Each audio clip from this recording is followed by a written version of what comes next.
প্রধান উপদেষ্টা ডক্টর ইউনূসের বিরুদ্ধে মানি লন্ডারিং প্রতিরোধ আইনে দায়ের করা মামলায় অভিযোগ গঠনের আদেশ বাতিল করেছে আপিল বিভাগ।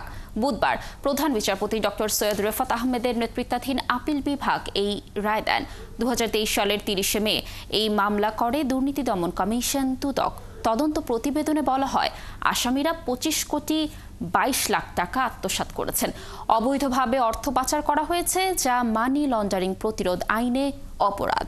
গত বছরের 12 জুন ওই মামলায় ডক্টর ইউনূস সহ 14 জনের নামে অভিযোগ গঠন করেন ঢাকার বিশেষ জজ আদালত।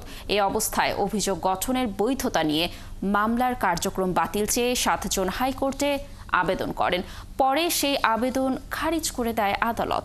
এরপর আপিল বিভাগে আবেদন করেন অধ্যাপক ইউনূস।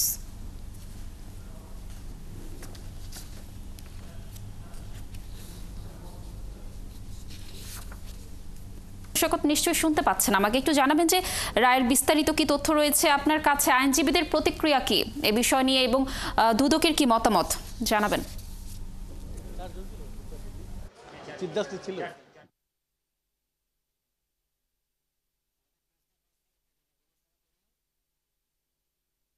কিছুক্ষণ আগে আজকে আমাদের যে প্রধান উপদেষ্টা ডক্টর মোহাম্মদ ইউনূসের যে মামলাটা আজকে আপিল বিভাগে বাতিল করেছে, সেই বিষয়ে কথা বলছিলেন যে দুদকের আইনজীবী আসিফ সাহেব কথা বলছিলেন যে এইখানে 22 কোটি প্রায় 22 কোটির বেশি যে এই মামলাটার কর ফাঁকির এই মামলাটাতে আজকে বাতিল করে দিয়েছে এবং কী গ্রাউন্ডে বাতিল করেছেন সেই বিষয়েও তিনি তুলে ধরলেন যে এই মামলাটা আজকে থেকে আর যেহেতু পুরোপুরি বাতিল হয়ে গেল এবং এই মামলা থেকে অব্যাহত পেলেন ডক্টর মোহাম্মদ ইউনূস। এবং এই মামলার এই বিষয়ে যেহেতু আজকে 4 জন ছিল আপিল বিভাগে, তারা এই মামলাটা বাতিল করেছে।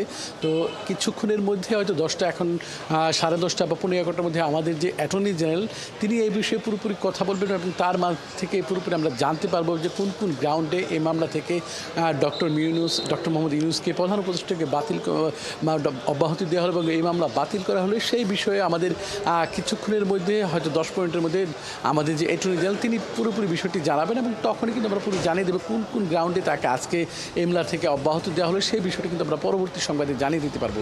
লাবণী, তবে এখন পর্যন্ত যে অবস্থা এই মামলা থেকে তিনি অব্যাহতি পেলেন এবং হচ্ছে প্রধান 4 যে আপিল বিভাগের 4 বিচারপতি তারা এই মামলাটা বাতিল করলেন। এই হচ্ছে এখানকার সর্বশেষ পরিস্থিতি। লাবণী, ধন্যবাদ আমাদের সাথে যুক্ত থাকার জন্য। দর্শক, যেমনটি বলছিলাম যে প্রধান উপদেষ্টা ডক্টর ইউনূসের বিরুদ্ধে মানি লন্ডারিং প্রতিরোধ আইনে দায়ের করা মামলায় অভিযোগ গঠনের আদেশ বাতিল করেছে আপিল বিভাগ। এই বিষয়ে তথ্য জানাচ্ছিলেন আমাদের সহকর্মী।